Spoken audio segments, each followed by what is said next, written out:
Hey everyone, I'm back again with another tabletop.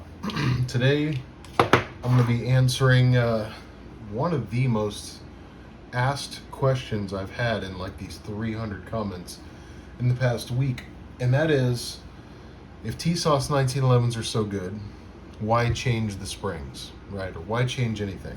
And that's a perfectly valid question. And so I just want to talk about that. Why do I change the springs on these guns? And the truth is, there's really nothing wrong with the guns as they come. I know a guy who bought one of the $300 Tisas, just bone stock 1911s, and he's run like 800 rounds through it, hasn't done a thing to it, not even lubricated. It's still got the factory crap lube on it. Gun's running like a sewing machine. I just have a higher standard when it comes to springs. The gun build is one thing, but the springs is what brings it all together. And really, let me just get into it a little bit. So basically, the main thing is the recoil spring. Now, this is the stock recoil spring that comes with these guns. It's not a bad spring, but I prefer Wilson Combat springs across the board because they're thicker.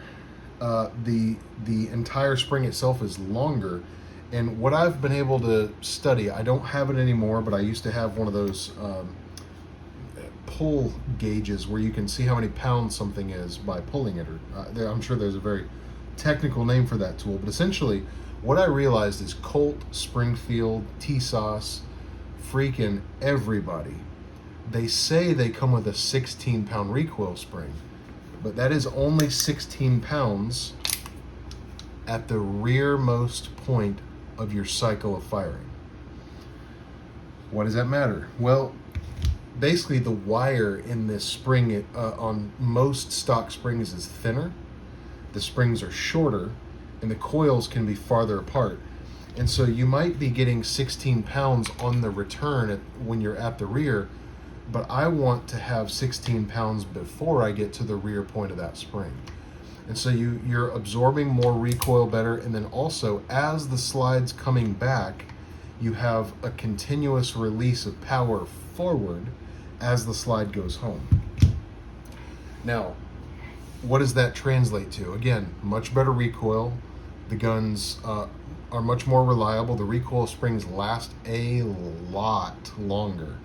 And I have a pistol to demonstrate that over here on the side in a minute. But I don't only do this with recoil springs. I do it with firing pin springs. I do it with main springs, even down to the little plunger springs here for the slide stop and the thumb safety. I replace those. I replace the leaf spring. I replace everything.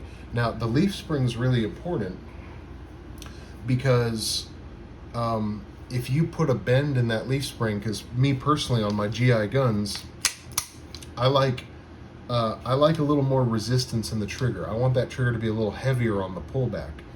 And how do you affect that? You bend the leaf spring forward a little bit that touches the trigger bar. Well, if you have a really thin leaf spring, you put a bend in it and it's just going to bend back. It's not going to break. The gun's going to work. That's not the point.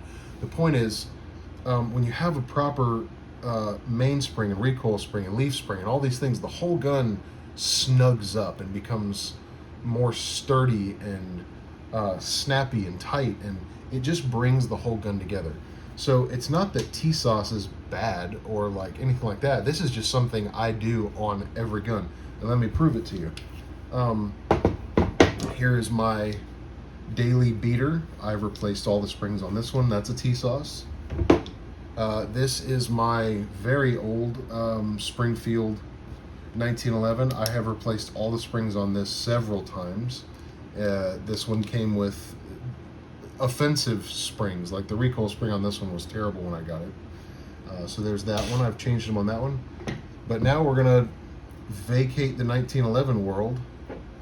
My SA-35 from Springfield, I have replaced, and this is a brand spanking new gun. The first thing I did before I even shot it is replace all the recoil springs. And when you hold them up next to each other, the springs on the stock gun are literally, the wire is smaller diameter, they're shorter, and the coils are farther apart. It's just a substandard spring. Do they work? Yes. Most people won't ever know, but I'm a freak. Okay, so let's keep going. I've done on that one. On my Makarov, all new springs. Okay, the moment I got it. On my Beretta 92, you guessed it, all new springs, even down to my slide release spring, very small wire spring there. Every single spring gets replaced with a proper spring, because I want durability, I want proper weights, I want longevity. So I'm just a freak about springs. It has nothing to do with Tisas secretly having bad springs. Has nothing to do with that. I just, when you handle the gun, when you shoot the gun, you spend time with it. When it has properly weighted springs, you notice a difference. The gun immediately feels better, of higher quality. The last point I'll make is this. This is a good example. So these Springfield SA35s kind of had a reputation for having not so great triggers. And when I got this one, this was a good example of that. The trigger was not so great. So I got a extra power mainspring and installed that in the gun. Fixed it right up. This trigger is super crisp. It is a great trigger. Tactile reset, good snap. Fix the trigger, and I did nothing but replace the spring.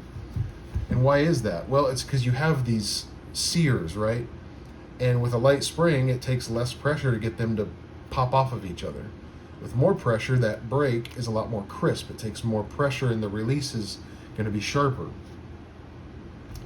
Hence, why I do heavier, not even heavier. And let me make that point too. The springs that I'm installing are not heavier springs. They're properly weighted springs. So like, for instance, I believe the stock weight on a 1911 mainspring is 23 pounds. A lot of the ones that come in these guns now are 19 pounds. A properly weighted recoil spring is 16 pounds. But like I said, you only get 16 pounds at your rearward most point of recoil. Your firing pin spring, that's another big one in the 1911. I want a properly weighted, full-length, strong firing pin spring, especially on a Series 70 pistol where you have the small but present risk of dropping the weapon and it going off. So anyway, I just wanted to address that. I don't change the springs because they're bad. I change them because I'm a freak of nature. And but most of all because it really snugs the gun up and really just brings everything together and feels nice and tight, and the guns just run better for longer. So hope that makes sense. I recommend you change your springs. You can buy Wolf springs, they're great. Wilson springs, whole bunch of them out there, but I recommend personally ditch the stock springs. They're okay, they get you by, but I think get all your springs properly weighted. You're going to notice a difference. All right, see you on the next one.